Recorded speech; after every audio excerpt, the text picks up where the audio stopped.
வணக்கம். கடந்த பிப்ரவரி 2ஆம் தேதி காலையில் நாம் தமிழர் கட்சியைச் சேர்ந்த நிர்வாகிகளான அண்ணன் சாட்டை துரைமுருகன், அண்ணன் இசை மதிவாணன், தம்பி தென்னக விஷ்ணு உள்ளிட்டவர்கள் வீடுகளில் சோதனை செய்யப்பட்டுச்சு. சோதனை செய்யப்பட்டு முடிவில் அவங்களுக்கு அழைப்பாணை எனப்படுகிற சம்மன் கொடுக்கப்பட்டுச்சு. எனக்கு வாட்ஸ்அப் வழியாக சம்மன் அனுப்பியிருந்தாங்க. நான் கட்சி அலுவலகத்தில் இருந்ததால் கட்சி அலுவலகத்தில் இப்போ சோதனை பண்ணால் அது வேறு மாதிரி போகும், அது அரசியலாக மாறும் அப்படின்னு நினச்சி அவங்க வரலை. வெறுமனே சம்மன் மட்டும் அழைப்பாணை மட்டும் கொடுத்துட்டு விட்டுட்டாங்க. அதில் நான் பிப்ரவரி 5ஆம் தேதி ஆஜராகிற மாதிரி இருந்துச்சு. முதல்ல அன்னைக்கு சம்மன் கொடுத்த அன்னைக்கு காலைல 7:30 மணிக்கு சம்மன் அனுப்பப்படுது. 9:30 மணிக்கு ஆஜராக சொல்கிறாங்க. நான் திருச்சியில் ஆர்ப்பாட்டத்துக்கு போகிற மாதிரி இருக்குது, அதனால் அன்றைக்கி ஆஜராக முடியாது அப்படின்னு சொல்லியிருந்தேன். அதனால் மாற்று தேதி கொடுங்க அப்படின்னு கேட்டிருந்தேன். அவங்க 5ஆம் தேதி கொடுத்தாங்க. எங்கள் தந்தை உடல்நிலை சரியில்லாமல் இருந்தார், இறந்து போயிட்டார் தெரியும். அதில் அந்த சமயத்தில் இருந்தால 5ஆம் தேதியும் வர முடியாத சூழல் நான் கேட்டிருந்தேன், என்னைகிட்ட கேட்டேன். அவங்க மாற்று தேதியை திரும்ப 8ஆம் தேதி கொடுத்தாங்க. 7ஆம் தேதி அண்ணன் சாட்டை துரைமுருகனும் அண்ணன் மதிவாணனும் போய் விசாரணைக்கு ஆஜரானாங்க. காலையில் ஒரு 9:45 உள்ளே போனவங்க மாலை ஒரு 6:30 வரைக்கும் உள்ளே இருந்தாங்க. ஒரு நீண்ட நெடிய விசாரணை அப்படின்னு சொல்லலாம். அதே போல் நேற்று நானும் விசாரணைக்கு போனேன். 8ஆம் தேதி விசாரணைக்கு போனேன். நானும் தம்பி தென்னக விஷ்ணுவும் போனோம். சரியாக காலையில் 10:30 மணிக்கு உள்ளே நுழைஞ்சிட்டோம். ஆனால் வெளில வர்றப்ப 6:30 மணிக்கு வந்தோம். ஏறக்குறைய 8 மணி நேரம் உள்ளே இருந்திருக்கோம். மதிய நேரத்தில் உணவு இடைவேளை, நீங்கள் வெளில போயிட்டு கூட வரலாம் அப்படின்னாங்க. அது வேண்டாம், ஊடகங்கள் இருக்குது, அதனால் வெளில என்னென்னு கேட்பாங்க, மொத்தமாக முடிச்சுட்டு நாங்கள் போயிடுறோம் அப்படின்னோம். சரின்னு உள்ளேயே உணவு எடுத்துகிட்டு உள்ளேயே இருக்க சொன்னாங்க. இப்படி விசாரணை போயிடுச்சு. காலையில் என்ன கேள்வி கேட்கப்பட்டுச்சுன்னா, எங்கேருந்து நீங்கள் இந்த பயணத்தை தொடங்குனீங்க, நாம் தமிழர் கட்சி எவ்வாறு சேர்ந்தீங்க, இப்போ என்ன பின்படம், எப்படி பேச்சாளர் ஆனீங்க, அது எல்லாத்தையும் கேட்டாங்க. விலாவாரியாக காலையிலேருந்து மதியம் வரைக்கும் அது எல்லாத்தையுமே சொன்னால் எல்லாத்தையுமே குறிச்சிக்கிட்டாங்க. மதியத்துக்கு பிறகு இயல்பான உரையாடலாக தான் இருந்துச்சு. ஏன்னா இதில் சேலம் போமடரில் 2 பேர் யூடியூப்பை பார்த்து கைத்துப்பாக்கி, அப்புறம் வெடிகுண்டு தயாரிக்க முற்பட்டாங்க அப்படிங்கிறதான் வழக்குன்னு நினச்சேன். நான் போனோடனே அதான் சொன்னேன். நான் வழக்கு அதுவல்ல, அவர் அந்த 2 பேர் உள்ளிட்ட பலருக்கு சந்தேகப்படும்படியான ஒருத்தர் கூப்பிட்டுருக்காரு, அலைபேசியில் கூப்பிட்டு தொடர்பில் இருந்திருக்காரு. அவர் உங்களுக்கும் அழைப்பு கொடுத்துருக்காரு, ஒரு தேதியை சொல்லி இந்த தேதியில் அழைப்பு கொடுத்துருக்காரு அப்படின்னு சொல்கிறாங்க. அவர் யார் என்பது குறித்தான தகவலை கேட்டறிவதற்காகத்தான் எல்லாருக்கும் அழைப்பாணை கொடுக்கப்பட்டிருக்கு, எல்லா வீடுகளிலும் சோதனை செய்யப்பட்டிருக்கு. அந்த நபர் ஜெர்மனியில் இருக்கார், அவர் உங்களுக்கெல்லாம் அழைப்பு கொடுத்துருக்காரு அப்படின்னு சொல்கிறாங்க. அவருக்கும் எங்களுக்கும் எந்த தொடர்பும் இல்லை. ஆனால் எங்களுக்கு அழைப்பு வந்திருக்கு. எனக்கு அழைப்பு வந்திருக்கு, நான் எடுக்கலை. சிலர் எடுத்திருக்காங்க. இவ்வளோதான் நடந்திருக்கு. நமக்கு யார் என்னன்னு தெரியல. ஏன்னா வெளிநாடுகளில் அழைப்பு வரும், நம்ம எடுத்து பேசுவோம். சில பேர் வாழ்த்து சொல்லுவாங்க, சில பேர் கருத்து சொல்லுவாங்க, சில பேர் குறைகளை சொல்லுவாங்க. எல்லாத்தையும் உள்வாங்கிட்டு நன்றி அப்படின்னு சொல்லுவோம். அப்போ அந்த அடிப்படையில் அழைப்பை சிலர் எடுத்துருக்கலாம், சிலர் எடுக்காமலும் போயிருக்கலாம். இதில் அந்த 2 பேர், அந்த சேலம் ஓமடூரில் இருக்கக்கூடிய 2 பேர், அவங்க இந்த வெடிகுண்டு தயாரிக்க முற்பட்டாங்க, அப்புறம் துப்பாக்கி தயாரிக்க முற்பட்டாங்க. இதை தாண்டி அந்த வெளிநாட்டிலேருந்து பேசுனது தான் வழக்கே வெளிநாட்டிலேருந்து பேசுனது தான். அது மையப்படுத்தி அவர் யார், என்ன, அவர் குறித்தான விவரங்களை சொல்லுங்கள் என்பது குறித்து தெரிஞ்சுக்கிறது தான் எல்லாரையும் கூப்பிட்டுருக்காங்க. இதில் எங்களை கூப்பிட்ட எல்லார் மீதும் யார் மேலேயும் குற்றச்சாட்டு வைக்கப்படலை. எங்களை குற்றவாளின்னு நினச்சி அவங்க அணுகலை. மாறாக உங்களுக்கு நீங்கள் சாட்சி, உங்களுக்கு தெரிந்த தகவல்களை சொல்லுங்கள், செய்திகளை சொல்லுங்கள் அப்படிங்கிறதுக்காக தான் இந்த அழைப்பாணையை. இதில் முதன்மையான விஷயம் என்னென்னா, தினகரன் போன்ற ஏடுகளில் திரும்ப திரும்ப எழுதப்படுது. அண்ணன் துரைமுருகன் அண்ணனை மையப்படுத்தி பல கோடிகள் கையாடல், பல கோடி அப்படின்னு அவங்க வாய்க்கு வந்த கதையை அடிச்சு விட்டுருக்காங்க. அதே போல் இன்றைக்கி பார்க்குறப்ப என் படத்தை தினகரனில் போட்டு அதுலேயும் இப்போ வெளிநாட்டு நிதி தொடர்பாக வழக்கு என்ஐஏ விசாரணை அப்படின்னு. இதில் வெளிநாட்டு நிதி என்பது குறித்து 8 மணி நேர விசாரணையில் 1 நிமிடம் கூட கேட்கப்படுது. ஒரு கேள்வி கூட அது தொடர்பாக இல்லை. இன்னும் சொல்லப்போனால் கேலி கிண்டலாக பல செய்திகளை இந்த அரசியலை கடந்து, இந்த விசாரணையை கடந்து கூட அவங்க பேசினாங்க. ரொம்ப இயல்பாக பேசினாங்க. ஆனால் தவறி கூட வெளிநாட்டு நிதி தொடர்பான எந்த கேள்வியும் அவங்க வைக்கப்படலை. ஏன்னா வழக்கே அது இல்லை. வெளிநாட்டிலே நிதி வருது வரலை, அது சம்மந்தமான வழக்கே கிடையாது. வெளிநாட்டிலே ஒருத்தர் தொடர்பு கொண்டிருக்காரு, அவர் யார், என்ன பின்படம், அவரோட நோக்கம் என்ன, அவர் எதற்காக அவங்க தொடர்பு கொண்டார், இதுதான் கேள்வி, இதுதான் விசாரணையோட மைய பொருள். ஆனால் சம்மந்தமே இல்லாமல் ஊடகங்கள் எவ்வாறு காட்ட முற்படுது அப்படின்னா, வெளிநாட்டு நிதியை கையாடல் பண்ணிட்டாங்க, பல கோடிகள் வந்துருச்சு, அந்த கோடிகள் வந்ததை பார்த்து தான் என்ஐஏ விசாரணை தொடங்கிடுச்சு அப்படின்னு சொல்லி வேற மாதிரி கருத்துருவாக்கம் செய்ய முற்படுறாங்க. இதில் நம்ம விசாரணைக்கு வந்து காலைல 10:30 மணிக்கு போய் மாலை 6:15 வரைக்கும் உள்ளே இருந்தால் கூட விசாரணையில் வந்து அந்த அதிகாரிகள் வந்து ரொம்ப கண்ணியமாக நடந்துக்கிட்டாங்க, கனிவாக பேசினாங்க, ரொம்ப நட்பாக பேசினாங்க, ரொம்ப இயல்பான ஒரு கலகலப்பான உரையாடலாக கூட ஒரு கட்டத்தில் இருந்துச்சு. அதில் எந்த கிடுக்கிப்பிடியும் எந்த நெருக்கடியும் எந்த இடையூறும் கொடுக்கப்பட்டதா நம்ம என்ன சொல்கிறது, நமக்கு இலகுவாக நம்மளை வச்சுருந்தாங்க. கடைசியாக வந்து ரொம்ப பேசி பரஸ்பரம் பேசினாங்க. நம்மளுக்கும் பேசுவதற்கான நிறைய இடங்களை கொடுத்தாங்க. நான் நம்மளோட அரசியலை கூட முன் வச்சு பேசினேன். நம்மளோட நோக்கம் என்ன, அரசியல் என்ன, அதை பேசணும், அதை கடந்து கூட பேச முடிஞ்சிச்சு. அதற்கான வாய்ப்புகளை கொடுத்தாங்க. அவங்க ரொம்ப கண்ணியமாக ரொம்ப கனிவோடு நடத்தினாங்க. அந்த விசாரணை முறைகளில் வந்து அந்த அதிகாரிகள் மேலே எந்த குறையும் நம்ம சொல்கிறதுக்கு இல்லை. ஆனால் அதே சமயத்தில் என்னென்னா, நம்மளை வந்து சந்தேகப்படுறதுக்கோ நம்மளை விசாரிப்பதற்கோ ஒன்றுமே இல்லைங்கிறது நம்மளோட வாதம். ஏன்னா வெளிப்படையாக நம்ம ஒரு நிலைப்பாட்டை எடுத்து விடுதலை புலிகளை வந்து நம்ம ஆதரித்து நம்ம பேசுகிறோம் அப்படிங்கிற நிலைப்பாட்டை எடுத்து விடுதலை புலிகளை ஆதரிக்கிற நிலைப்பாடு எடுத்து நாம் வந்து பேசிக்கிட்டு இருக்கோம். வெளிப்படையாக வந்து நம்ம அரசியல் தளத்தில் இயங்கிட்டு இருக்கோம், பொது தளத்தில் இயங்கிட்டு இருக்கோம். அப்படி இருக்கப்ப நம்மளோட அலை தொடர்புகள், நம்மளோட அலைபேசி, இன்னும் போகிற சமூக வலைதளங்கள் எல்லாம் கண்காணிக்கப்படும். இன்னும் சொல்ல போனால் நமது நடமாட்டம் கூட கண்காணிக்கப்படுங்கிறத நம்ம உணர்ந்தான் இருக்கோம். அப்படி இருக்கவங்க எப்படி ஒருத்தர் வந்து ஆயுத வழி போராட்டம் அப்படிங்கிற நோக்கத்தோடு இருக்காருன்னா அவரோட தொடர்பில் இருப்போம். அப்போ நம்ம எல்லாமே கண்காணிக்கப்படுது அப்படிங்கிறப்ப அவங்களோட தொடர்பில் இருந்தால் நம்மளை எளிமையாக பிடிச்சிப்பாங்க, எளிமையாக நம்மளை வந்து இதாகிடுவாங்க அப்படிங்கிற ஒன்று இருக்கணும். அப்படி இருக்கும். அவருக்கு நாம் எப்படி அதை செய்வோம் அப்படிங்கிறதே இந்த விசாரணைக்கான நம்மளை விசாரிக்க வேண்டிய அவசியம் இல்லை அப்படிங்கிறத உணர்த்துது. அதை தாண்டி என்னன்னா, நாம் தமிழர் கட்சியின் பாதை பயணம் வந்து தெளிவானது. தமிழீழ நிலத்தில் வந்து ஆயுதமேந்தி மக்கள் புரட்சியம் நடத்து தலைவர் பிரபாகரன் வந்து போராட்டம் செஞ்சாங்க. அந்த போராட்டம் வந்து மௌனிக்கப்பட்டுச்சு, முடிஞ்சு. அதாவது திரும்ப நான் பதிவு பண்ணுறேன், அறம் தோற்றால் மரம் பிறக்கும், மரம் தோற்றால் மீண்டும் அறமே தழைக்கும். அறப்போராட்டம், மரப்போராட்டம்னா களத்தில் போராடக்கூடிய போராட்டம். இந்த தொடக்கத்தில் தந்தை செல்வா வந்து அறப்போராட்டம் செய்கிறாங்க. காந்திய வழின்னு சொல்லப்படக்கூடிய ஈழத்து காந்தி என்று அழைக்கப்படக்கூடிய தந்தை செல்வா, அந்த தந்தை செல்வாவோட போராட்டம் வந்து வீழ்த்தப்படுது, அழித்தொழிக்கப்படுது. அதுக்கு பிறகு ஆயுதமேந்தி குட்டிமணி, ஜெகன், தங்கத்துறை, அதோட நீட்சியாக தலைவர் பிரபாகரன் அப்படின்னு இப்போ ஆயுதமேந்தி போராடுறாங்க. தலைவர் மட்டும் இல்லாது பல போராளி குழுக்கள் இருக்குது. ஆனால் அந்த போராளி குழுக்கள் சமரசம் பண்ணிக்கிட்டு ஒட்டுணி குடிகளாக இருந்துட்டு காலப்போக்கில் கரைஞ்சு போகிறாங்க. ஆனால் தலைவர் மட்டும் சமரசம் இல்லாது மண்ணின் மக்களின் நலன்கிற அந்த உயர்ந்த லட்சியத்தை, உன்னத நோக்கத்தை மனசில் வச்சு தொடர்ச்சியாக போராடி முப்படையில் கொண்ட இராணுவத்தை கட்டமைச்சார். அந்த விடுதலை போராட்டத்தை மிக மிக ஒழுக்கத்தோடும் அறநெறி சார்ந்தும் முன்னெடுத்தார். கடைசி வரை போர் விதிகளை மரபுகளை மீறலை. ஆனால் எதிரி அவ்வாறு இல்லாமல் போர் விதிகளை மரபுகளை மீறி கொத்துக்குண்டுகளை போட்டு, நச்சு குண்டுகளை போட்டு, வான்வெளி தாக்கல் தொடுத்து, மருத்துவமனை மேலே குண்டை போட்டு, பள்ளிக்கூடங்கள் மீது குண்டு போட்டு, பெண் பிள்ளைகள் மீது தாக்கல் தொடுத்து, மாற்றுத்திறனாளிகள் மீது தாக்கல் தொடுத்து, எந்தவித போர் விதிகளையும் பயன்படுத்தாமல் போரில் சரணடைய போனவங்களை, வெள்ளைக்குடியோட போனவங்களை கொண்டுன்னு அவன் அடாவடித்தனம் அட்டூழியம் பண்ணி திட்டமிட்டு இனப்படுகொலை நிறுத்தி முடித்து அந்த போராட்டத்தை அழிச்சிட்டான். அப்போ தலைவர் பிரபாகரன் எடுத்த அந்த விடுதலை போராட்டம் மௌனிக்கப்பட்டிருக்கு. இப்போ மறுபடியும் என்ன வாய்ப்பு அப்படிங்கிறப்ப மறுபடியும் ஆயுத போராட்டம் வாய்ப்பானா? இல்லை, வாய்ப்பே இல்லை. அப்போ என்ன நமக்கு இருக்கக்கூடிய வாய்ப்பு? அரசியல் வழியிலான தீர்வு. நாம் வைக்கிறது என்னன்னா, ஈழத்தில் பன்னாட்டு போர்க்குற்ற விசாரணை. அங்கு நடந்தது திட்டமிடப்பட்ட ஒரு இனப்படுகொலை. ஏன்னா அழித்தொழிக்கப்பட்ட முழுக்க தமிழர்கள். அதில் அழித்தொழிப்பு நடவடிக்கையில் ஈடுபட்டதுன்னா சிங்களர்கள். அப்போ இன அழிப்பு நடவடிக்கை. அதுக்கு பன்னாட்டு போர்க்குற்ற விசாரணை நடத்தப்பட்டு, அரசியல் தலையீடு ஆற்ற பன்னாட்டு போர்க்குற்ற விசாரணை நடத்தப்பட்டு, அவங்க தொடர்புடைய ராஜபக்சே, மஹிந்தா ராஜபக்சே, கோத்தபய ராஜபக்சே, ஃபசில் ராஜபக்சே, அந்த குடும்பம், நாமல் ராஜபக்சே, பொன்சேகா, சரத் பொன்சேகா உள்ளிட்ட எல்லாரும் தண்டிக்கப்படும். இது முதல்ல. அப்புறம் அந்த மக்கள் வந்து இலங்கைக்குள்ளே வாழ விரும்புகிறாங்களா, இல்லை தனி நாடாக தனித்தமிழீழமாக பிரிந்து போக விரும்புகிறாங்களான்னு ஒரு பொது வாக்கெடுப்பு, ரெஃபரண்டம், அந்த அங்கு வாழக்கூடிய மக்கள்கிட்டையும் புலம்பெயர்ந்து வாழக்கூடிய ஈழ சொந்தங்கள்கிட்டையும் எடுக்கப்படணும். அப்போ அவங்க வந்து என்ன முடிவு பண்ணுறாங்க? தமிழீழமாக நாங்கள் போகிறோம், இல்லை இலங்கைக்குள்ளேயே ஒருமித்து வாழ்கிறோம் அப்படிங்கிறத முடிவு பண்ணுறாங்களாங்கிறத அதை அவங்க இதுக்கே விட்டுறணும்.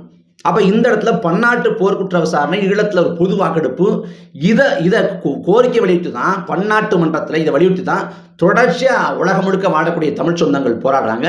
அதே கோரிக்கையை நம்ம வலியுறுத்துறோம். இனி வந்து நம்ம ஆயுதமேந்தி போராடுவதற்கான வாய்ப்பு குறைவாக இருக்குது. தலைவர் ஆயுதமேந்தாரு, பயங்கரவாதம், தீவிரவாதம்னாங்க. நம்ம ஆயுதமேந்தலை அரசியல் தளத்தில் ஏந்தி நிற்கிறோம், அதே லட்சியத்தை ஏந்தி நிற்கிறோம். எங்கள் போராட்ட வடிவங்கள் மாறலாம், போராட்ட லட்சியம் மாறப்போவதில்லைன்னு சொன்னது போல நம்ம பாதையும் பயணமும் பரிணாம வளர்ச்சி அடையுது. இந்த தடவை அரசியல் போராட்டமாக மாறுது. ஐநா மன்றத்தில் சதாம் ஹுசேன் முழங்கினது போல என் இரு கைகளில் ஒரு கையில் சமாதான புறாவும் இன்னொரு கையில் ஆயுதம் இருக்குது, எதை எந்தங்கிறது உலகத்திலே நீங்களே முடிவு பண்ணுங்கன்னு சொன்னது போல நாம் அப்படி ஒன்று வச்சோம். நமக்கு இந்த முறை சமாதான புறா போல அரசியல் வழிதான போராட்டம் அப்படின்னு நமக்கு கையளிக்கப்பட்டிருக்கு. அப்போ அதை நம்ம செய்கிறோம்.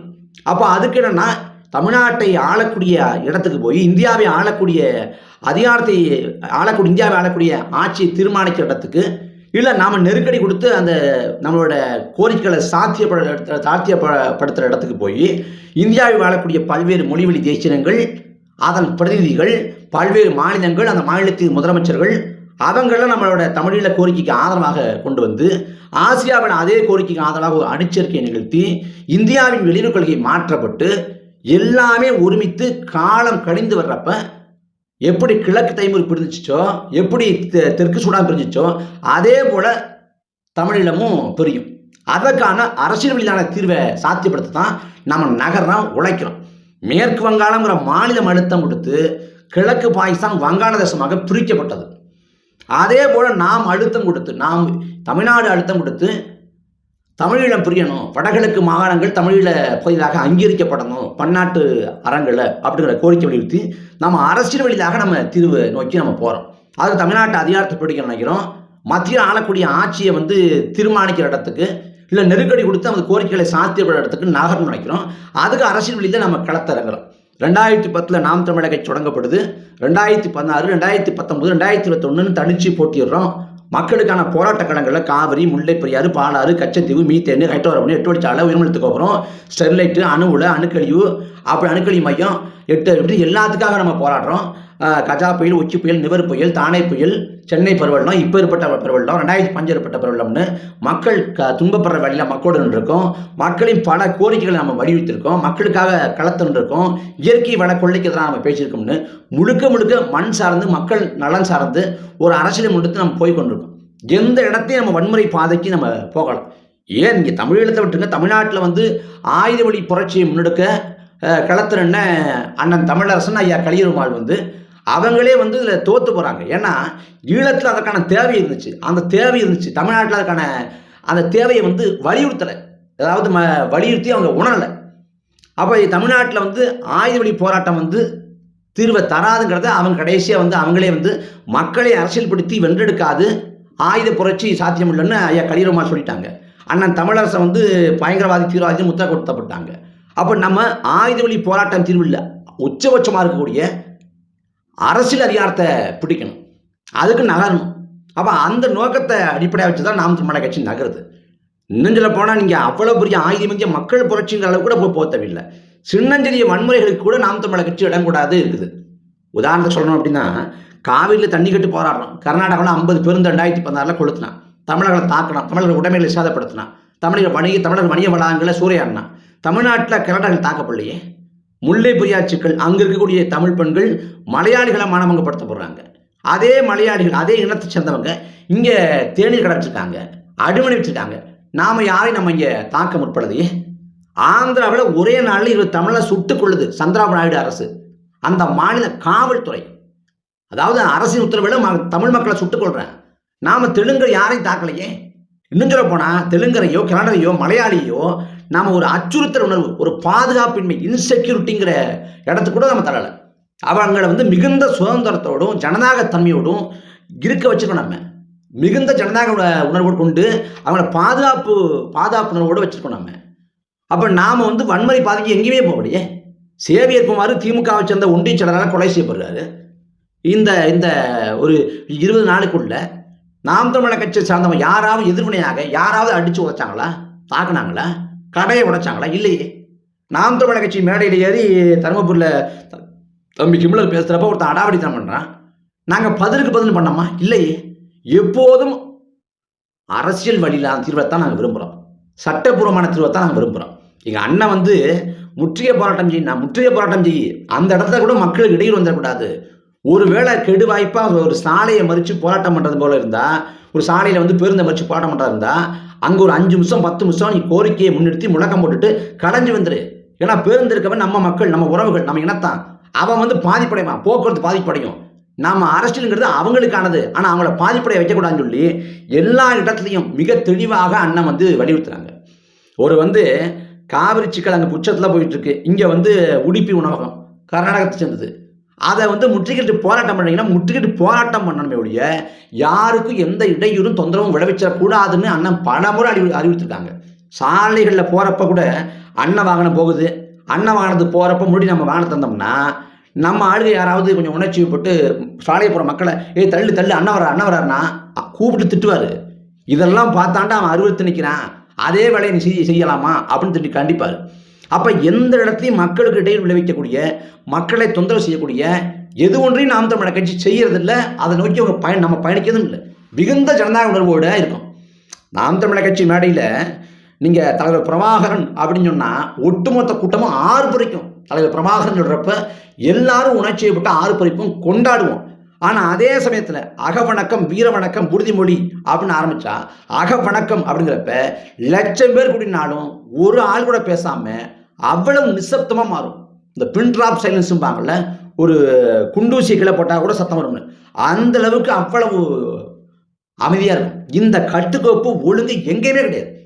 ஈரோடு கிழக்கில் வந்து அண்ணன் பரப்புரைக்கு வரலை. அந்த சமயத்தில் அவள் பேரணியாக நம்ம ஆளுக போகிறப்ப காவல்துறை இல்லைங்க. ஒரு என்ன சொல்கிறது, மக்கள் அடர்த்தி இருக்கக்கூடிய அந்த பகுதியில் வந்து சாலைகளில் நம்ம ஆளுக போகிறாங்க. காவல்துறை எங்கேயுமே ஒழுங்குபடுத்தலையே. நம்ம ஆளுகளே ஒழுங்குபடுத்தி கொண்டு அதை சரி பண்ணிக்கிட்டு மக்களுக்கு இடையே இல்லாமல் மிகுந்த ஒரு அணிவகுப்பு போல ஒரு பேரணி போல செஞ்சாங்க. தேர்தல் பரப்புரையில் தம்பி விக்னேஷ் வந்து காவிரி உரிமைக்காக தீக்குளித்து இறந்து போகிறாரு. இறந்து போகிறப்ப அவரோட இறுதி ஊர்வலம் போகுது. காவல்துறை பாதுகாப்புக்கே அவங்க பின்னாடி போய் நின்றுட்டாங்க. ஏன்னா தேவையே போடல. நாம் அவ்வளவு கண்ணியத்தோடு ஒழுக்கத்தோடு இருக்கோம். நாம் தமிழர் கட்சியின் பொதுக்கூட்டங்களில் வந்து காவல்துறை ஓரமாக உட்காந்துட்டு பொதுக்கூட்ட பேச்சுக்கிட்டு இருப்பாங்க. ஏன்னா அவங்களுக்கு எந்த வேலையும் இருக்காது. நம்மளே நம்மளை ஒழுங்குபடுத்திக்கிட்டு நம்மளே ஒரு சரியாக நெறிப்படுத்திக்கிட்டு நாம் பயணிக்கிறோம். அப்போ நாம் தமிழர் கட்சிங்கிறது ஜனநாயக பூர்வமாக இயங்குது.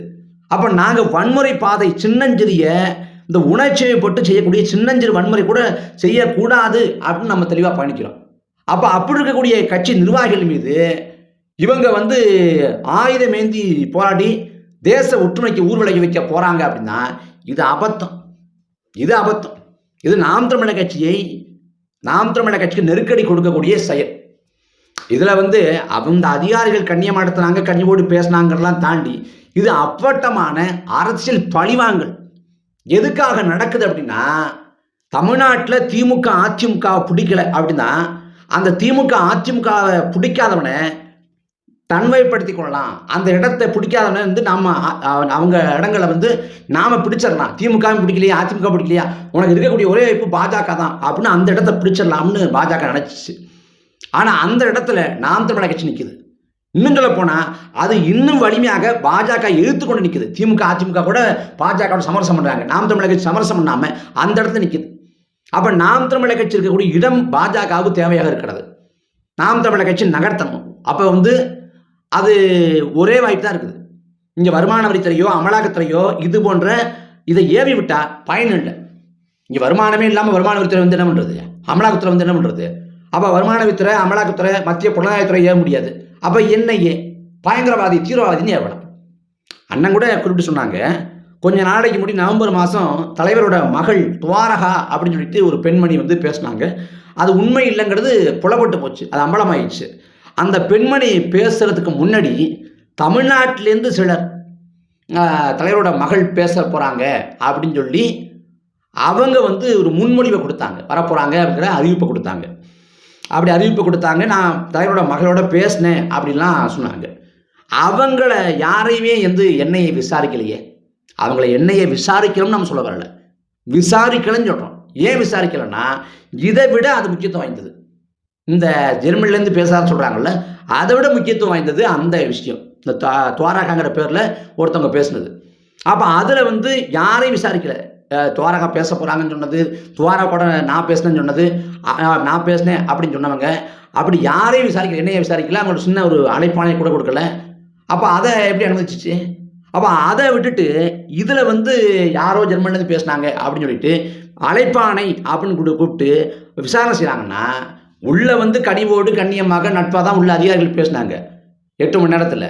ஆனால் வெளியில் செய்தி என்ன போயிட்டு இருக்குன்னா, நாம் தமிழர் கட்சியினர் மீது பெரிய அளவிலான சந்தேகம், வெளிநாட்டு நிதி கையாடல், பயங்கரவாத இயக்கங்களோட தொடர்பு, அது தொடர்பாக விசாரணை வந்து மிக தீவிரமாக போய்கிட்டு இருக்கு. 6 மணி நேரம் 7 மணி நேரத்தை கடந்து போய்கிட்டு இருக்குன்னு வெளியில் செய்தி போய்கிட்டு இருக்குது. இது நாம் தமிழர் கட்சி குறித்தான ஒரு என்ன சொல்கிறது, நாம் தமிழர் கட்சி வந்து பயங்கரவாத இயக்கம், தீவிரவாத இயக்கம் என்று கட்டமைப்பதற்கான ஒரு வலுவான வாதமாக அமைச்சிடாத. இதில் அண்ணாமலை சொல்கிறார் 2024க்கு பிறகு நாம் தமிழர் கட்சி இருக்காதா. நீ எங்கே இருக்க போகிற? நீ எங்கே இருக்க போகிற? ஐயா அமித்ஷா சொல்கிறாங்க பாஜகவோட கதவுகள் அதிமுகவுக்காக திறந்துருக்குங்கிறாங்க. கதவை திறந்து வச்சுருக்காங்க. ஒருவேளை எடப்பாடி பழனிசாமி பாஜகவோட கூட்டணி இல்லைங்கிற நிலைப்பாட்டை மாற்றிக்கொண்டு பாஜகவோட கூட்டணி வைக்க தயார், அதிமுக கூட்டணி வைக்கும். ஒரே ஒரு நிபந்தனை, அண்ணாமலை நீக்கி விட்டு நான் வந்து பாஜகவோட கூட்டணிக்கு வர்றேன் அப்படின்னு எடப்பாடி பழனிசாமி சொல்லிட்டா அண்ணாமலையை தூக்கி கடாச்சிடுவாங்க. கடாச்சிட்டா அவர் மாநில தலைவர் பொறுப்பை விட்டு இறக்கப்பட்டுட்டா அவர் அரசியல் அனாத.